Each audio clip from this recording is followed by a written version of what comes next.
Momentos dipolares. Hay ciertos compuestos en los que, a pesar de tener moléculas integradas por elementos distintos, los enlaces covalentes no son polares, sino apolares. Esto ocurre cuando la estructura de la molécula es simétrica. Para que la molécula sea polar es preciso que cumplan dos condiciones. El primero, se requiere que haya por lo menos un enlace polar o un par de electrones no compartidos en el átomo central.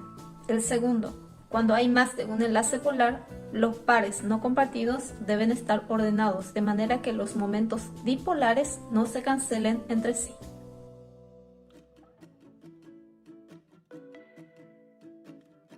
Si no existen enlaces polares o no compartidos de electrones en el átomo central, la molécula no puede ser polar.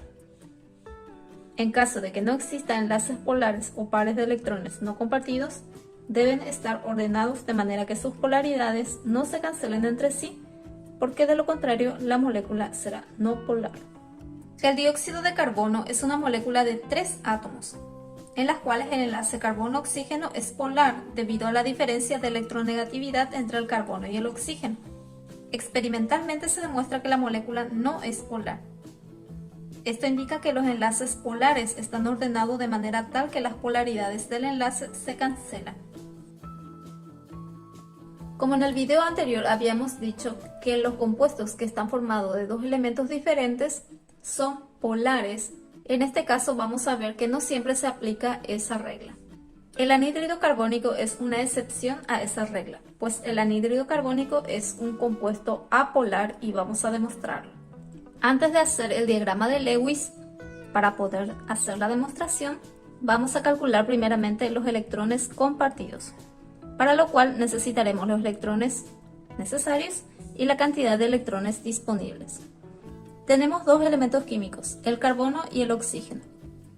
En la fórmula química tenemos un carbono y dos oxígenos. El carbono se encuentra en el grupo 4, por lo tanto, su electrón de valencia o la cantidad de electrones de valencia es de 4. El oxígeno se encuentra en el grupo 6, por lo tanto tiene 6 electrones de valencia. Multiplicamos. 1 por 4 me da 4, 2 por 6, 12. 12 más 4 son 16, que es la cantidad de electrones disponibles. Ahora vamos a calcular la cantidad de electrones necesarios. Tenemos dos elementos que son el carbono y el oxígeno. En la fórmula química tenemos un carbono y dos oxígenos.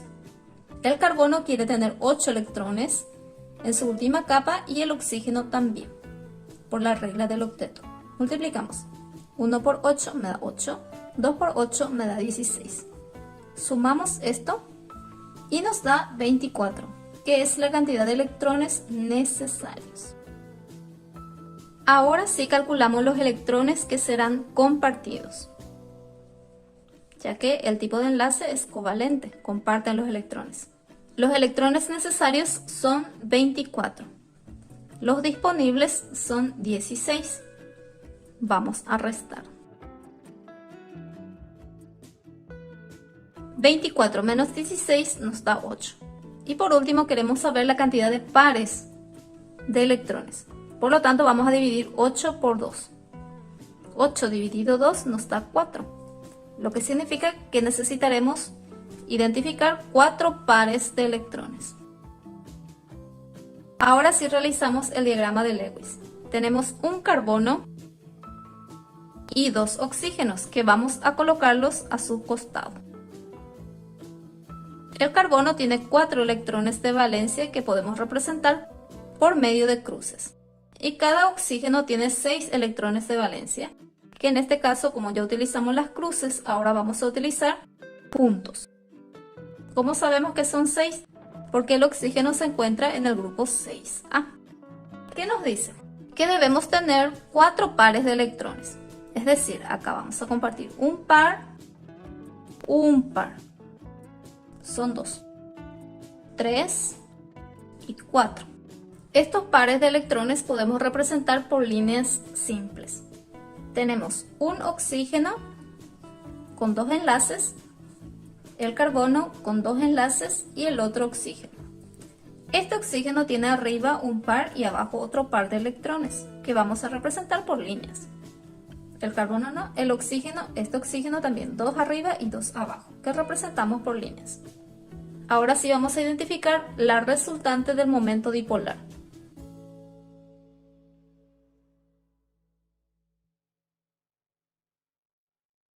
La electronegatividad del oxígeno es de 3,5 de cada uno de los oxígenos y el del carbono es de 2,5. Por lo tanto, los oxígenos estiran con mayor fuerza a los electrones. Y para graficar el momento dipolar, vamos a graficar con una flecha. El oxígeno estira con mayor fuerza a los electrones. Y este oxígeno también. Y como vemos, queda en forma lineal. De esta manera. Por esa razón es que el dióxido de carbono es un compuesto que forma enlace covalente apolar, no es polar.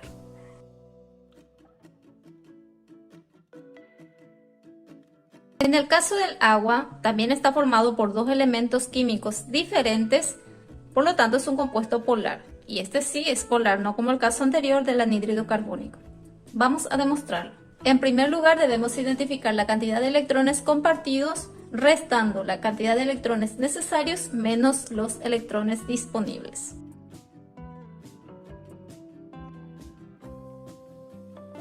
Calculamos en primer lugar la cantidad de electrones disponibles.